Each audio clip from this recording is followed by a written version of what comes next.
हाँ सीमान जी, विज्ञान गणित में पारा शिक्षक का जो रिस्पॉन्स शीट के अनुसार क्वालिफाई करने के बावजूद डीवी का लिस्ट में नाम नहीं है, उस पर अपना विचार दीजिए।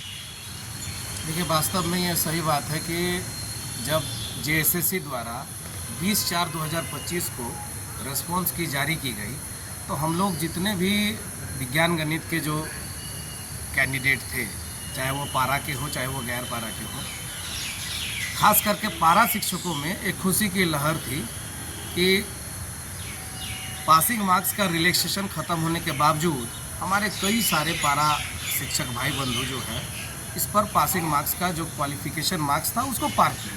पेपर 1 में हमने क्वालिफाई मार्क्स से ज़्यादा लाया, पेपर 2 में, पेपर 3 में, पेपर 4 में, इवन पेपर 2, 3, 4 मिला करके जो 40% जनरल को लाना था उससे भी ज़्यादा क्वालिफाई मार्क्स हम लाए। इसके बावजूद हम लोगों का नाम डीवी लिस्ट में नहीं है। यहाँ तक कि पारा शिक्षकों के लिए 2470 सीट है और जैसे हम लोग अभी 9 तारीख से डीवी शुरू, 9, 10 और 11 में जैसे हम लोगों को पता चला तो आज तक हमको लगता है कि मुश्किल से 50 पारा शिक्षक भी डीवी लिस्ट में उनको नहीं बुलाया गया है। आगे आने वाले दिनों में कितने पारा शिक्षक हैं इसकी भी कल्पना जो है नगण्य है। मुश्किल से 200 से 300 पारा शिक्षकों का नाम इस डीवी लिस्ट में है। आश्चर्य की बात है कि मात्र हम लोग 1000 की संख्या में क्वालिफाई हुए हैं।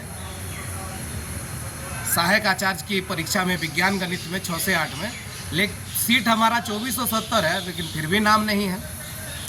लगातार जब इस विषयों को लेकर के हम लोग 3 दिन रांची में रहे, जेएसएससी सेक्रेटरी, जेएसएससी के अध्यक्ष, तमाम विधायक, मंत्रीगण, शिक्षा मंत्री के पीएस, सारे लोगों से जब हम लोगों ने चर्चा किया इस विषय पर तो एक बात निकल करके आ रही है कि नॉर्मलाइजेशन के तहत आप लोगों को कटअप से बाहर किया गया। अब ये नॉर्मलाइजेशन हुआ क्यों और उसकी जो प्रोपोगेंडा है उसको ज़रा समझने वाली बात है कि जब विज्ञापन निकला था और विज्ञापन के आलोक में जब आवेदन भरा जा रहा था, उस आवेदन भरते समय झारखंड कर्मचारी चयन आयोग द्वारा किसी प्रकार की कोई दस्तावेज नहीं मांगी गई। आप झारखंड टीईटी पास है या आपके पास जाति प्रमाण पत्र, आवासीय प्रमाण पत्र, आपके पास मैट्रिक, इंटर, स्नातक, प्रशिक्षण का प्रमाण पत्र है या नहीं है, इसके किसी प्रकार की कोई दस्तावेज की मांग नहीं की गई। तो जितने भी लोग हैं झारखंड में जो पढ़े लिखे बेरोजगार युवक हैं, युवतियाँ हैं, सभी ने इंटरटेन के लिए भर दिया क्योंकि कोई दस्तावेज तो आपने मांगा नहीं था कि भाई झारखंड शिक्षक पात्रता परीक्षा का आपको दस्तावेज देना है या अन्य शैक्षणिक प्रशिक्षणिक दस्तावेज आपको देना है, आपने मांगा नहीं था। तो सारे लोगों ने भर दिया। सारे लोगों ने जब भर दिया तो वहाँ जब नॉर्मलाइजेशन हुई तो हमारा सीट, पारा टीचर का सीट अलग है 2470 और हमारा नॉर्मलाइजेशन जो है पूरे ब्रह्मांड के साथ कर दिया गया। ठीक है, नॉर्मलाइजेशन हम मानते हैं कि विज्ञापन का हिस्सा है, बट नॉर्मलाइजेशन ये नहीं कहता कि कोई अगर रेस्पॉन्स सीट में रॉ मार्क्स में वो अगर क्वालिफाई है तो उनको नॉर्मलाइज करके डिस्क्वालीफाई कर दिया जाए। इवन सीट अगर वैकेंट है तो ये तो लीगल है नहीं, सुप्रीम कोर्ट ने भी इसको माना है। इवन आपका देखिएगा कि बिहार में कई बड़े बड़े आंदोलन इस विषय पर हुए हैं। जेई नीट का जो परीक्षा है जो पूरे इंडिया स्तर पर होती है उस पर भी कहा गया है कि एक शिफ्ट पर करिए। विज्ञापन में कहा गया था कि स्नातक स्तर के प्रश्न होंगे, सबको स्नातक स्तर के प्रश्न आए हैं। जेएसएससी द्वारा क्वेश्चन बैंक बनाया जाता है, कोई एक क्वेश्चन सेट नहीं किया जाता है, कंप्यूटर उसको चुन करके क्वेश्चन देता है। आपने कैसे डिसाइड कर लिया कि भाई फलाना शिफ्ट जो है इजी है, फलाना शिफ्ट जो है हार्ड है? हम लोगों ने बहुत तहकीकात किया, पता चला कि मेरे ही शिफ्ट में मेरे से कम प्राप्तांक लाने वाले जो है डीवी लिस्ट में नाम है और हमारा नाम नहीं है।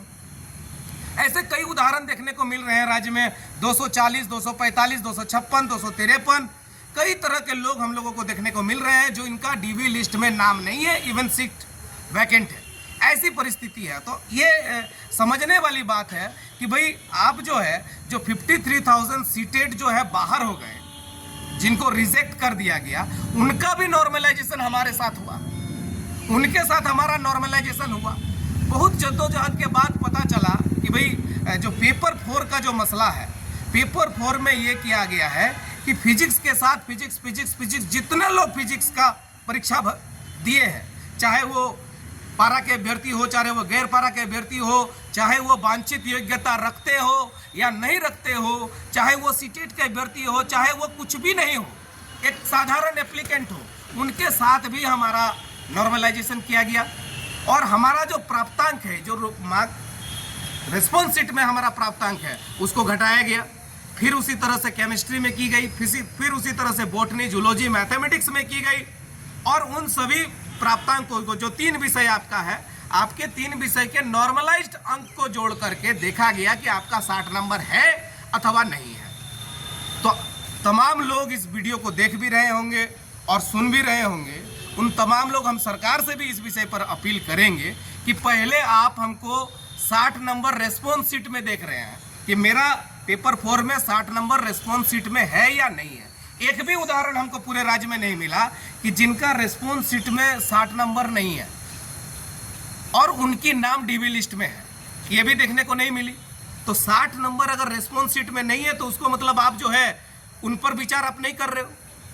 मतलब रेस्पॉन्स सीट में रॉ मार्क्स में भी आप 60 नंबर देख रहे हैं, देन आफ्टर आप पेपर वाइज नॉर्मलाइज कर रहे हैं, फिर नॉर्मलाइज्ड मार्क्स को आप ऐड कर रहे हैं, फिर आप 60 नंबर देख रहे हैं। तो 2 टाइम 60 नंबर अंक देखा जा रहा है। मतलब एक इस तरह का एक षड्यंत्र बना हुआ है कि ज़्यादा से ज़्यादा लोगों को छांटना, ज़्यादा से ज़्यादा पारा टीचर को जो एलिजिबल है, जो सारी अर्हताओं को फुलफिल कर रहे हैं, उनको किस तरह से दरकिनार किया जाए, ये एक षड्यंत्र है। हाँ, कुछ लोगों का नाम, हमारे भाई, बहुत सारे भाई बंधु का नाम आया होगा इस सूची